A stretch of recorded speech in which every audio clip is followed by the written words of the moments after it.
from the last portion of the video, these are the programs on the internet that you can go to, and the first one is a virtual computer Wampum Belt program.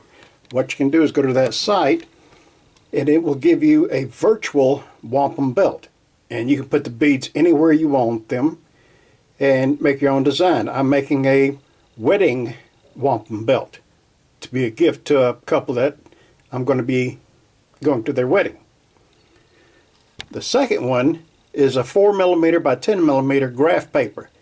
The reason you may need this is the maximum length that you can do a wampum belt on the computer using this virtual program. What you would do is take the 4x10 graph paper and mark it with the same figures. That way you can have a belt that is a lot longer. And you can see that I have made an extremely long belt, approximately 4 feet long, and that's when I had to use the graph paper. Something that you need to remember when doing this: the width of 5 beads is approximately 1 inch. Or in other words, get my pointer, for every 5 beads that you count is equal to 1 inch. And the reason for that, you have to cut your pieces of leather right here to a certain length. And the way this works out, the length of my whole project here is 50 beads. Divided that by 5 equals 10 inches. Then you want 6 inches additional on each end, so that's 12 inches. So it comes a total of 22 inches. On my board, from the very end, right here, I've come down and I've made a mark at 22 inches. I lay out my piece of rawhide, then I take my scissors and cut it. Then I'll show you how I hook it up. Alright, what you see here is one of the purple beads, and you see it has a hole in the end of it. Now, exploded view of this will be this. And what you're going to do, find a pointer, is you're going to run the piece of sinew, imitation sinew, in one end, have it come out the other, and it will go around the piece of rawhide strip, then come back inside.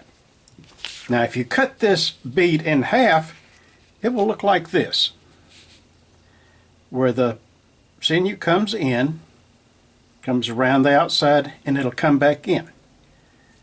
Alright, as you're doing it, like I said, you come in, come around. Before you put the needle in the other end, you need to push up right here with your finger. What that does is forces this sinew right here to go against the very bottom of the inside of the hole of the bead. That way when you come around and insert the needle, you won't hit this other cord. And when you finish, it will look like this. It comes in, comes around, comes back out, and they don't touch each other. The problem you are going to have, everybody has it, you come in, come around, and as it comes back, it'll actually go through the other sinew.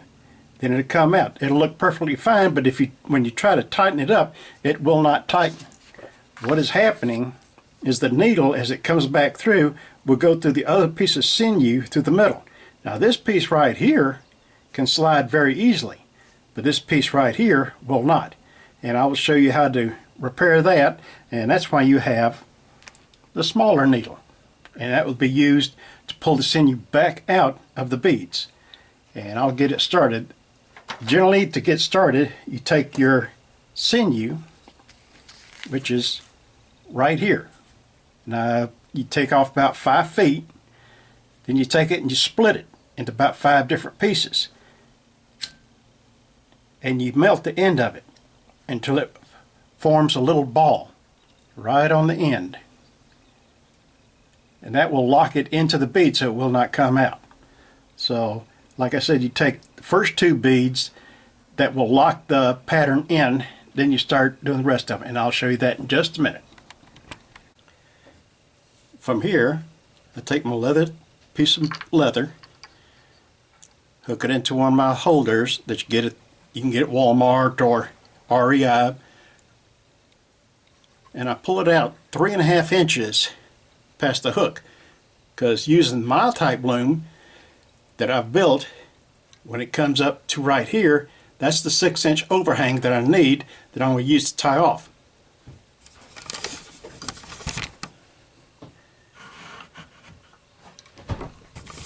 Then I pull the string down to the other end, put it in,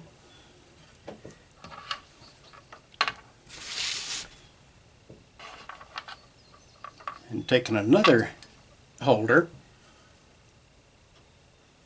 insert it through the hole while I'm depressing it, then tighten it up. Once you get all of the 8 leather pieces in here, then you do the tighten them each individual ones so that you can begin your beading. And I'll come back in a few minutes and show you how to bead.